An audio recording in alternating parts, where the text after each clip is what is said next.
Hai teman-teman semua, Shalom. Kita ketemu lagi meskipun dalam suasana yang agak unik, istimewa ya. Nah, bagaimana? Semua sehat? Yang penting bahagia ya. Itu kata Bapak Uskup Monsinyur Ruby yang sangat luar biasa ya. Baik, saya bahagia ya, tetapi kali ini saya ingin bercerita sedikit tentang itu ya. Dan yang unik, kali ini kita ketemu dalam suasana yang beda, di tempat yang beda. Ya, saya tidak bisa seperti teman-teman yang lain yang bisa menjumpai Anda dalam kehidupan sambil masak, sambil makan, atau sambil bertemu keluarga. Ya, terpaksa saya ketemu dengan Anda di kamar saya sendiri ya. Jadi ini kamar pribadi saya. Mungkin banyak teman sahabat saya pun tidak pernah masuk ke sini karena tidak pernah saya ajak masuk. Ya, karena berantakan sekali lah. Ini sudut terindah di kamar saya, yaitu ruang doa saya. Ini sudut terindah. Jadi yang lain itu amburadul lah. Ya, ini sudut yang kira-kira masih layak untuk di syuting gitu ya. Nah, jadi kenapa saya ada di kamar ini dan saya tidak bisa seperti yang lain? Karena ketika video ini saya ambil sendiri, saya sedang menjalani isolasi mandiri. Ya, dan isolasi mandirinya itu tidak di rumah, tetapi di kamar. Jadi hanya di kamar ya, sudah sejak kira-kira pekan suci itu ya. Nah, ini yang terjadi. Maka ya sudah, maka dalam kesempatan ini saya akan sharing saja ya. Nah, kenapa saya isolasi mandiri?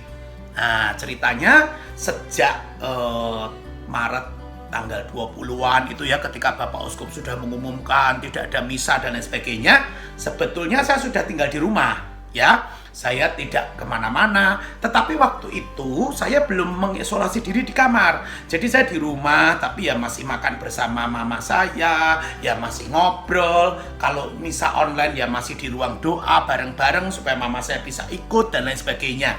Bahkan waktu pekan suci itu sempat altarnya saya kasih bunga dan seperti itu. Nah, tetapi saya ingat waktu Kamis Putih itu ya, itu saya masih bisa ikut misa online dengan mama saya dan tante saya di ruang doa di bawah ya, bersama keluarga. Tetapi malamnya waktu saya tidur itu jam 1:30 itu saya terbangun. Kenapa? Saya menggigil, saya demam tinggi ya. Setelah saya termometer itu hampir 38,9 ya. Aduh. Teman-teman, itulah saatnya saya mengalami ketakutan yang luar biasa. Saya gak pernah takut seperti itu ya. Takut sekali. Memang begitu COVID ini terjadi, saya sudah banyak kekhawatiran tentang usaha saya, bagaimana karyawan saya ya toh. Usaha ini saya ini sangat berdampak karena baju pesta ya toh, jas pesta. Bagaimana, sampai kapan dan lain sebagainya. Lalu permasalahan di perumahan saya dan lain sebagainya. Tetapi saya tidak pernah ketakutan sampai seperti waktu Kamis Putih itu, malam hari. Jadi Jumat dini hari ya, itu tidak pernah seperti itu. Kenapa? Karena saya sangat takut kalau saya itu terpapar corona ini. Dan yang saya takutkan pertama-tama bukan ketika saya sendiri nanti takut, nanti diisolasi bahkan sebentar lagi mati gitu ya. Tidak terlalu itu. Kenapa? Karena saya mendengar informasi kalau badan kita sehat, kita tidak akan terlalu sangat parah begitu. Dan saya merasa saya segar sekali, saya sehat. Bahkan ketika demam itu sebetulnya saya juga tidak sangat pusing, badan juga tidak sampai gimana-gimana, cuman hanya demam saja ya, tidak batuk dan lain sebagainya. Jadi itu. Tapi saya sangat takut. Kenapa? Karena saya satu rumah sama mama saya yang umurnya sudah 80 tahun dan saat ini sedang pemulihan pasca operasi tulang pinggul. Terus dengan adik mama saya, tante saya yang sudah 78 tahun, dengan seorang suster. Ya, saya satu rumah dengan mereka bertiga, jadi kami berempat. Nah, ini semua berisiko tinggi. Kalau suster ini mungkin masih muda dan kuat, tetapi kalau sampai terpapar, dia yang harus merawat mama. Wah, ini bagaimana? Wah, di situ saya takut sekali. Saya takut, aduh, kemarin saya ngomong dengan mama kok deket ya. Aduh, kok misalnya bareng ya dan lain sebagainya. Lo membayangkan kalau sesuatu yang buruk terjadi sama mama itu. nggak terbayang dan saya menyalahkan diri saya sendiri. Kenapa kemarin kok ngomong dekat-dekat, kenapa itu ya, semacam itu kira-kira. Nah, Anda bisa bayangkan. Nah, oke, itu yang terjadi. Jadi saya sangat ketakutan ya. Kalau saya memberi firman kemana-mana, jangan takut, luar biasa. Tapi kemarin itu saya takut luar biasa. Dan saya tahu, Yesus, waktu di Taman Getsemani kamu jauh lebih takut dari itu. Maka sampai keringatnya itu, darah itu ya, dia bilang, aduh Tuhan, ya tapi saya tidak mau mengalami yang seperti itu. Ya oke. Maka saya paginya tidak berani ngomong sama mama kalau itu terjadi, karena nanti mama panik ya. Cuman saya langsung mengisolasi diri, saya tidak mau makan bersama, saya minta alat makan saya disendirikan, saya cuci baju sendiri, saya pokoknya begitu, saya tidak mau kumpul. Jadi kalau makan, mama saya duluan supaya tidak berbekas ya, makanan saya suruh sendirikan, lalu saya makan sendiri. Begitu. Kalau saya memang butuh harus turun, ini kamar saya di lantai atas ya, mama di lantai bawah, itu kalau mama sudah pergi, sudah menyingkir, saya baru turun sendirian. Kalau pas mau ambil minum atau apa, seperti itu ya, sampai saya ketakutan. Meskipun saya tidak ngomong sama mama kalau demamnya sampai sedemikian tinggi, saya takut dia juga panik. Saya hanya share ke adik saya, ke kakak saya, melalui WA, wah semua itu memberi perhatian luar biasa, tapi waktu itu tidak membuat saya itu damai. Saya tetap ketakutan ya. Jadi bayangkan seorang Vincent ketakutan luar biasa. Nggak bisa ketawa begini ya. Oke. Lalu apa yang terjadi? Jumat Agung, saya berusaha menghibur diri dengan ikut jalan salib dengan semua. Tetapi saya tidak bisa menipu diri bahwa saya masih takut ya. Nah, lalu Sabtu malamnya saya nggak bisa tidur. Saya nggak bisa tidur, Tuhan saya ingin tidur, nggak bisa tidur ya. Nah lalu Sabtu itu misa Paskah, saya bilang aduh malam Paskah, Tuhan bantu saya saya tidak mau seperti ini.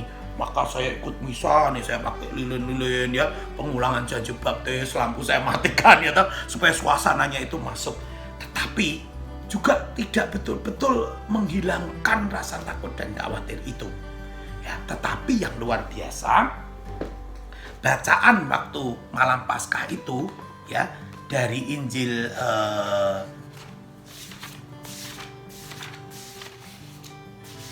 Matius ya, yang terakhir itu kan ceritanya Yesus yang ketemu dengan Maria Magdalena, itu beberapa kali ngomong jangan takut.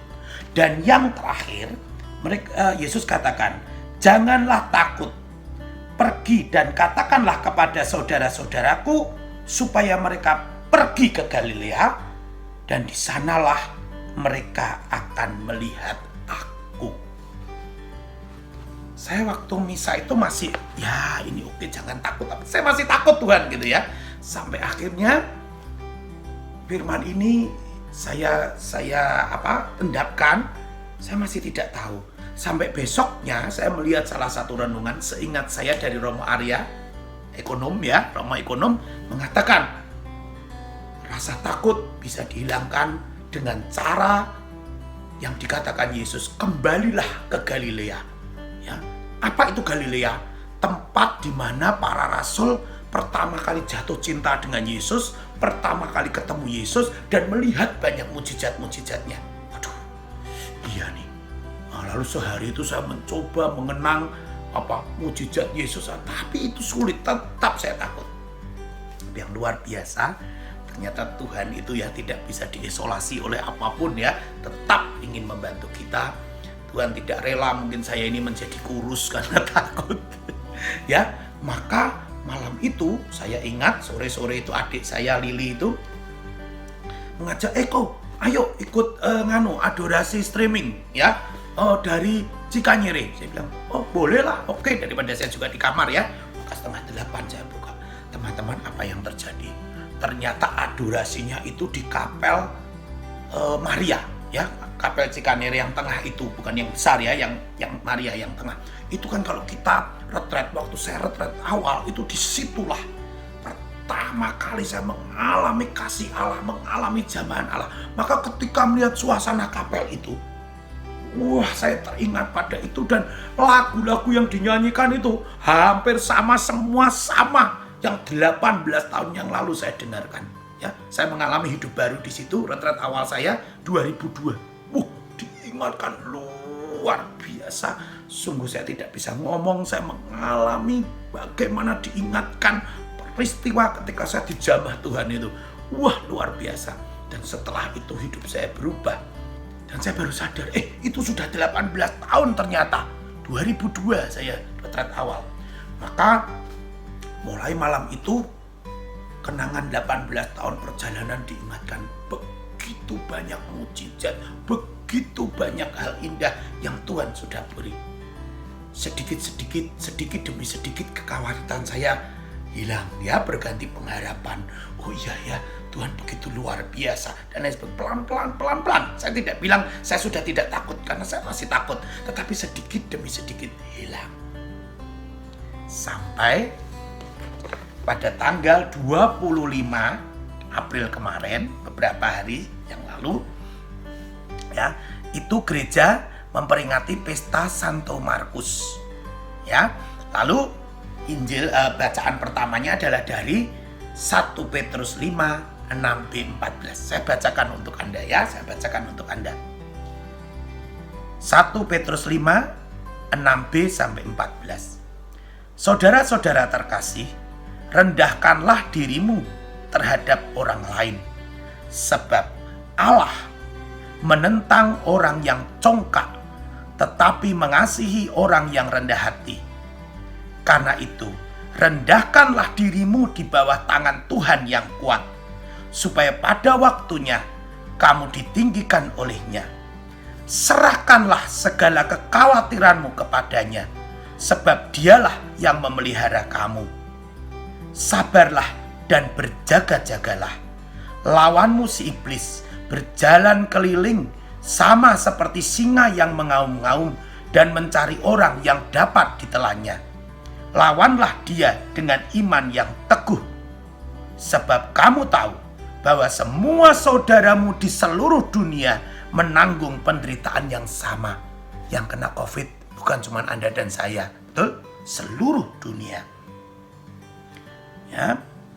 Dan Allah, sumber segala kasih karunia, yang telah memanggil kamu dalam Kristus kepada kemuliaannya yang kekal, akan melengkapi, meneguhkan, menguatkan, dan mengokohkan kamu sesudah kamu menderita seketika lamanya. Dialah yang empunya kuasa sampai selama-lamanya. Amin. Dengan perantaraan Silvanus, yang kuanggap sebagai saudara yang dapat dipercaya, aku menulis dengan singkat kepada kamu untuk menasehati dan meyakinkan kamu bahwa kasih karunia ini benar-benar datang dari Allah. Berdirilah dengan teguh di dalamnya. Salam kepada kamu sekalian dari kawanmu yang terpilih di Babylon dan juga dari Markus anakku. Berilah salam seorang kepada yang lain dengan cium yang kudus. Damai sejahtera menyertai kamu sekalian yang berada dalam Kristus. Amin.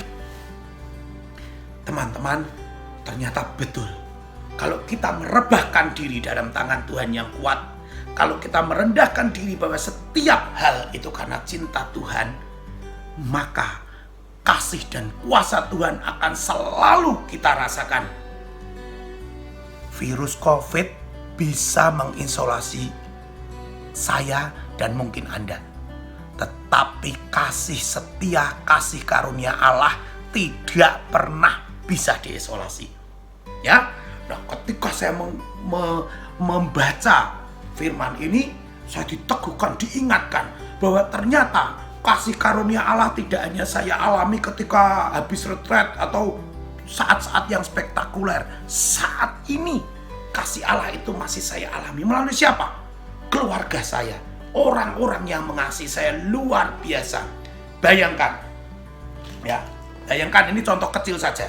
Begitu tahu saya panas, ya toh. Ini sekarang saya sampai punya termometer tuh sampai 3 macam. Ya toh, ini termometer Alexa. Ya, punya mama saya. Kalau pakai ini lama, saya takut tidak akurat. Langsung adik saya Lili dan Benny itu mencarikan termometer digital yang waktu itu sangat sulit didapat, ya, karena memang sedang rebutan, toh banyak orang ini takut COVID, ya. Lalu kakak saya yang Jogja mengirimkan termometer ini yang ditembak itu, ya. Jadi bayangkan, saya punya 3 termometer. Lalu Yanti itu mengirimkan obat-obatan, makanan, buah-buahan, jus setiap jam. Kakak saya yang Jogja itu memantau suhu badan. Ya, saya punya dokter pribadi di Jogja sana. Setiap kali mengingatkan minum obat, mengirimkan buahnya obat dan lain sebagainya. Ternyata saya mengalami kasih Allah itu. Dan ternyata tidak hanya kasih yang melalui orang-orang yang dipakai Allah untuk menyatakan kasihnya kepada saya, tapi juga melalui firman-firmannya. Ya toh, tadi saya bisa terus dikuatkan dengan firman-firman Allah. Maka teman-teman, ini yang mau saya sharingkan. Mungkin Anda juga sekarang ini ada yang sedang takut, ya toh? Mungkin masalah kesehatan, mungkin masalah finansial, mungkin masalah ekonomi, mungkin masalah keluarga, saya tidak tahu. Tetapi mari kita kembali ke Galilea. Dan setelah itu dengan rendah hati kita mau mengalami kasih Allah itu. Teman-teman, kasih setia Allah tidak bisa diisolasi oleh apapun. Tidak bisa diisolasi oleh apapun. Ya, tapi hanya kita bisa terima dengan kerendahan hati, dengan mensyukuri segala sesuatu. Ya. Maka semoga kita kembali mengalami sukacita, mengalami kebahagiaan. Masalah saya belum selesai. Saya belum selesai, ya, karena saya belum bisa berbuat banyak dari ruangan ini. Saya tidak tahu setelah ini mungkin kesehatan saya bagaimana. Saya tidak tahu setelah ini perusahaan saya harus direstrukturisasi seperti apa. Saya tidak tahu. Ya, tetapi Tuhan terus memberikan kasih-Nya luar biasa. Kapan waktu saya akan cerita lagi, ya. Bagaimana Tuhan mendampingi menyelesaikan satu masalah, meskipun dengan hal yang sangat sederhana. Tapi kalau kita punya kerendahan hati, kita bisa melihat Tuhan yang tidak pernah bisa diisolasi oleh apapun. Oke, maka mari kita tetap percaya, kita tetap sukacita. Tuhan selalu mengirim malaikat-malaikatnya melalui orang-orang di sekitar kita dengan hal yang sangat sederhana. Kalau kita terima itu dengan kerendahan hati, kita akan mengalami kasih Allah itu. Lalu melalui firman-firman-Nya kita akan diteguhkan. Itulah kasih Allah yang tidak pernah bisa diisolasi, yang membuat kita semua tetap semangat, tetap bahagia. Mari kita saling mendoakan supaya saya pun terhindar dari rasa takut lagi, Anda juga. Karena life must go on. Dan dalam keadaan apapun juga kita harus mewartakan kabar sukacita. Tuhan memberkati. Amin.